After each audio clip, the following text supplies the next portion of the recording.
Сәлем достар, сіздермен Айгерім. Бүгін біз сіздермен өте дәмді, қамыры жұмсақ, тура кафенікіндей болып шығатын пицца дайындайтын боламыз. Жасалу жолы өте оңай. Осы менің рецептім бойынша жасап көруге 100% кеңес беремін.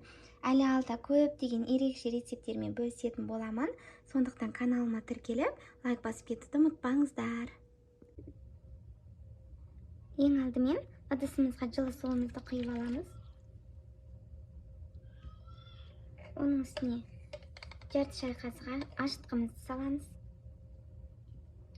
Енді 1 шай қасық қантымызды саламыз.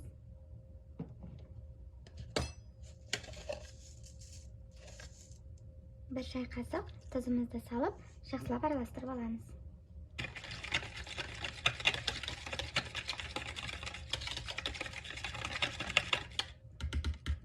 Енді осының бетін жауып, 1-5 минутқа қойып алатын боламыз. Мінекей, ашытқымыз 5 минут тұрды. Енді осыған 2 ас қасық қаймағымызды саламыз. Қаймағымыз жылы болғаны дұрыс. 1 жұмыртқамызды саламыз. Жақсылап араластырып аламыз.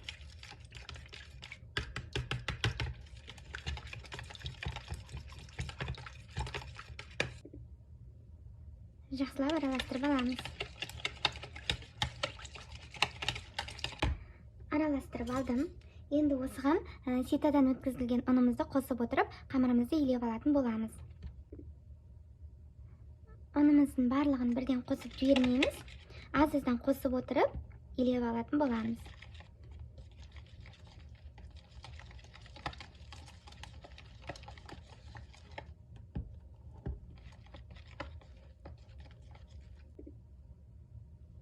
Мінекей, қамырымыз қоюлана бастады.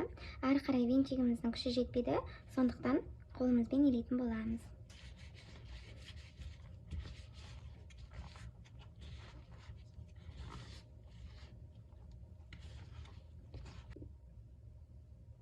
Мінекей, илеп алдық. Қамырымыз қолымызға жабысып тұр, сондықтан сұйық майдың көмегімен тағы да бір кішкене илеп жіберетін боламыз. Қамырымыздың осылай қолымызға жабысып тұрғаны дұрыс. Сол кезде біздің пиццамыздың қамыры өте жұмсақ болып шығады. Кішкене ғана қолға жабысып тұрса, ештеңе етпейді. Осылай сұйық маймен жинап, бір басып аламыз. Мінекей, мен сұйық майдың көмегімен жинап, бір басып алдым. Енді осының бетін жауып, жылы жерге 15-20 минутқа қойып алатын боламыз. Енді пиццамыздың қамыры дайын болғанша салмасын дайындап алатын боламыз. Салмасына ірімшік, колбаса, қызанақ және де кетчуп пен майонез қажет болады. Енді осылардың барлығын дайындап алатын боламыз. Кетчуп пен майонезді бір шыныға құйып, біріктіріп араластырып аламыз.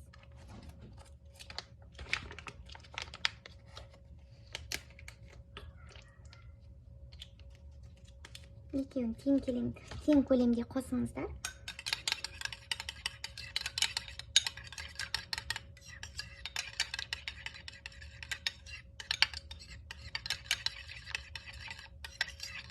Мінекей, жақпасы дайын.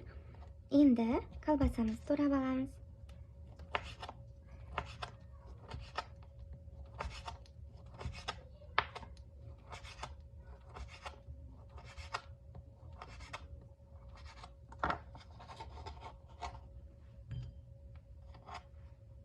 Енді қызанағымызды домалақ етіп турап аламыз. Шетін алып тастаймыз.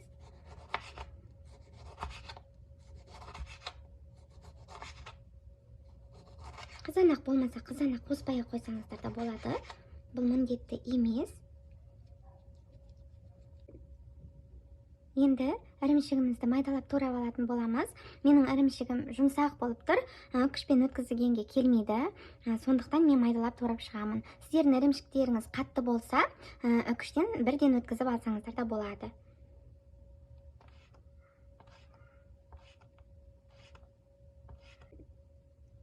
пиццамыздың бетіне осылай төрт бұрышты етіп сала берсек те болады, немесе солонка етіп турап алсақ та болады. Өздеріңізге ыңғайлысын жасай беріңіздер. Мінекей, ірімшігімізді майдалап турап алдық. Қамырымыз 15-20 минут тұрды. Көтерілген. Енді осыны қолымызды майлап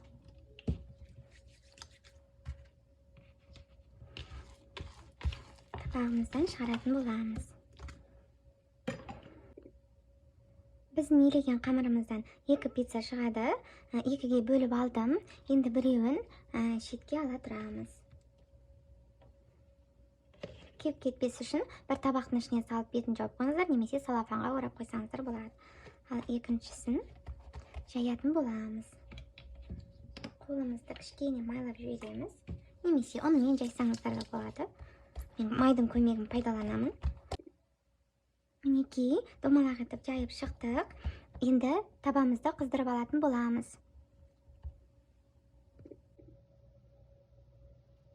Енді табамыздың астын майлап дайындап алатын боламыз. Кішкене май жағып жіберіңіздер, қамырларыңыз жабысып қалмас үшін. Енді жайып алған қамырымызды саламыз. Шет-шеті осылай артылды. Кішкене пышақпен алып тастасаңыздар да болады. Кесіп. Енді осыған кетчуп пен майонезін жағамыз.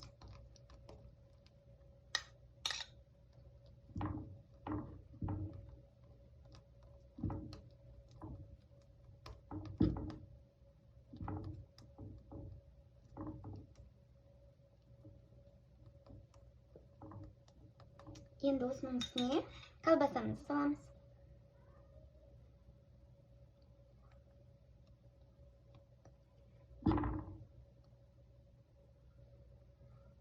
Мінекей, енді осының үстіне қызанағымызды салып жібереміз.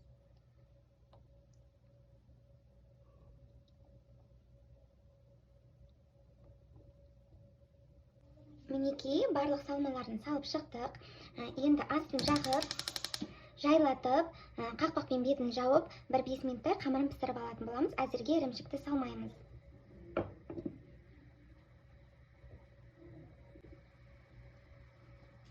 Мінекей, 2-3 минуттай өтті, 2-3 минуттай жеткілікті. Енді осының үстіне ірімшігімізді саламыз.